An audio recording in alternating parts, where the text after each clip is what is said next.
at least. Kailan nahuhinto ay tigyawat mo? Siguro nung nakamove on na po ako sa kanya, dun po ako nawala yung tagyawat ko. Yun po yung parang, nung nawala na po yung feelings ko po sa kanya, dun po... So parang sinasabi mo, si Mea may kasalanan ng tigyawat mo? Kaya pinalipat mo yung mga tigyawat mo sa kanya, gano'n, inutusan mo. Salakayin niyo to, itong nanakit ng damdamin ko, habing gano'n. Pero totoo ba yun na kung makikita mo siya nung panahon na yun na marami siyang tigyawat, aayawan mo siya? Yes po, Meme Vice. And then yung physical din, medyo bulky. Parang taba, ganon. Mataba siya? Opo. Ayaw mo ng mataba? Hindi naman. Baby fats pa yun, nung mga panahon na yun. Baby fats pa. Kaso parang nakarma ako eh. Sa akin napunta. Sa'yo ako natatawa. Matawa ako sa'yo. Okay ka. Ba't hindi ka ba chubby-chubby noon? Noong mga panahon magjowa ka ng mga bata pa kayo? Chubby-chubby din po, Mama. Bakit chubby ba ang mga pamilya ninyo? Yes po, Baka yung sa lahi genes. po namin medyo mga malalaki. Big Yeah. bones. Big bones. Ganon po. Sa kaya ayaw mong pakita. Tapos nung nagkita kayo, nung nawala tigyawat mo, nakipagkita ka na. Kasi may part 2 yung relasyon nyo eh, di ba? Nagkaroon po ako ng lakas ng loob na makipagkita po sa kanya nung... sabi ko po kasi, kailangan ko po makompleto yung 100 days na puro gulay lang yung kakainin ko. Now, Grabe. Kahit sa pimples, no? Opo. Grabe. Ang inspiration ko po nun ay, iniisip ko po na kapag kumain po ako ng chicken, ng mga prito, hindi ko po siya makikita. Kaya sabi ko, kailangan talaga gulay ang kakainin ko eh. Ganun yung pagmamahal 100 mo, days? Carl. 100 days po Grabe. na... Walang prito. Walang prito. Walang prito po. Kaso, Hanggang ngayon, ganyan ka pa din. ngayon po, hindi na po ko ganun. Kumakain ka na ng kahit ano. Opo, kumakain na po ako ng Ilalaklak niya na yung mantika. Namiss ko to Minumumog. Oo.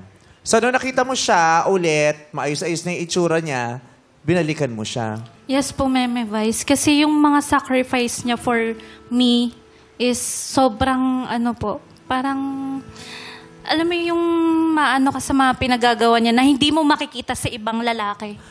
Pero binalikan mo ba siya dahil nakita mo yung sacrifices niya o may iba kang dahilan? Alam mo ba yung mga ginagawa niya nung hindi na kayo? Yes po, Meme Vice. Sinasabi niya po sa akin through chat. O, bakit nabasa ko dun sa profile? Iba naman ang dahilan kung bakit mo siya binalikan. Ano ba talagang dahilan mo nung binalikan mo siya? Di ba ikaw nga nag-approach sa kanya na balikan ka niya? Yes po. O. Ano yung bakit? Ano yung rason? Yun nga po yung sacrifice po niya, Meme Vice. Nalabasa ko sa profile mo kasi may May? di ba may jowa ka no na naghiwalay kayo? Opo. Ginamit mo siya para makamove on. Hindi po. Para O mali yung profile. Ano lang po yan, parang... Sabi niyo parang tawag dito? Rebound. Rebound. Opo. Ano lang po yan, naging pananaw ko lang po yun. Ano? Naging pananaw ko lang po yun. Pakiramdam mo, ganun na pakiramdam nangyari. ko po, ganun po yung nangyari. Pananaw mo pero hindi naman totoo. Hindi ko lang po alam sa kanya kung totoo po yun or Di ba hiniwalayin mo pa rin siya? After, di ba nagbalikan kayo? Second Pero time. hiniwalayan mo pa rin siya, di ba? Yes po. Dahil? Dahil na po ko sa mga pinagagawa niya, Meme Vice. Na ano? Mahilig po kasi siya yung habit, yung mahilig siyang umamoy ng kilikili. Sweet kaya? Yung ginaganon, sinusundot yung kilikili, tapos Baka amoy. lambing niya yun. Sa karamihan, Yun nga, sweet lambing yun. niya, pero for me kasi, na-offend ako. Give naman natin. Hindi naman lahat hindi naman correct, lahat correct. makikiligin sa ganun. May ibang ma-offend. Ano yun, hindi ka nagpapaalam, Carl? Bakit mo ginagawa mo na yun, yung sa kilikili? Nagpapaalam Anong naman. nakukuha mo dun sa kilikili? May negosyo ka ba? Doon ka nakakakuha ng materyales? Materials. Bakit materials? Malay mo meron siya construction business. May mga nakukuha siyang simento doon at saka graba na. Para Bakit mo makabuo ba na hollow ginagawa, blocks. Carl? Ba't mo ginagawa yung gano'n? Ano yun, surprise? Hindi mo pinapaalam? Bigla mo na lang gagano'n. Hindi, nagpapaalam naman po siya. Papaalam naman So alam mo. Opo. So pero ginagano mo. Pumapayag ka. Nahiya na siya. Pumapayag naman po ako, kaso nga lang, parang... Wala nang supply nung sumunod. Wala nang makuha. Anong una, okay lang. Opo, okay lang naman po kasi boyfriend ko naman po siya. Ba't ka nagsimulang ma-offend? Parang nawala po yung feelings ko sa kanya. Parang nagising na lang ako na parang ayoko na.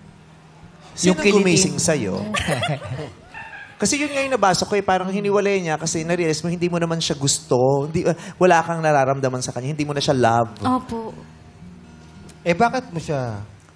Ba't So baka ikaw- totoong ni-rebound mo lang siya. Yung totoo. Kasi bigla na lang nawala. O baka mahal mo pa yung ex mo. Konti. O dinirebound mo nga siya. Oh. Nasabi mo ba sa kanya yung totoo? Kasi matagal naman na panahon na rin naman yun. Oo. Nasabi mo sa kanya, kay Carla, paliwanag mo yun. O sa haba... Yes po. Sabi ko, Carl, hindi talaga kita kayang mahalin. Dahil... Nasa isip ko pa yung ex ko. Kasi pag nakikipaghiwalay, ba talaga bang sinasabi yung totoong rason? O sinasabi mo lang yung rason na mukhang katanggap-tanggap para hindi ka mukhang masama? Diba katulad nung hindi kita kayang mahalin eh. So pag sinabi mo yun, maaaring isipin niya, bakit kaya? Dahil ba pangit ako? Dahil ba marami akong tigyawat? Diba? Pero ang totoo kaya hindi mo siya kayang mahalin kasi mahal mo pa yung isa at hindi mo naman talaga siya mahal. Ginagamit mo lang siya para mapagtagpan yung pangungulila mo. Correct. Baka si Carl, sinisi niya pa yung sarili niya na siya yung dahilan. Siya yung may Pwede, kasalanan, di ba? Baka Pwede yun. may mali sa ginagawa niya, kaya hindi siya kayang mahalin. Or siya mismo mali siya. Kasi yung mababa na confidence niya because of his pimples. Tapos ganun pa yung mangyayari sa iyo. Lalo na dun sa, di ba mahal na mahal mo siya. Super in love ka. Sobrang mahal na mahal ko po siya noong time po na yun. Tsaka yung sacrifices na ginawa, hindi kumakain masyado ng oatmeal. Kaya hindi rin totoo na binalikan mo siya because nakita mo yung sacrifices. Isa din naman po yun sa rason, Meme Vice. Siguro binigyan niya lang po ako ng chance na tinitignan po niya siguro na baka possible na mahalin niya rin ako. Pero siguro na-realize niya na hindi niya talaga ako kaya mahalin.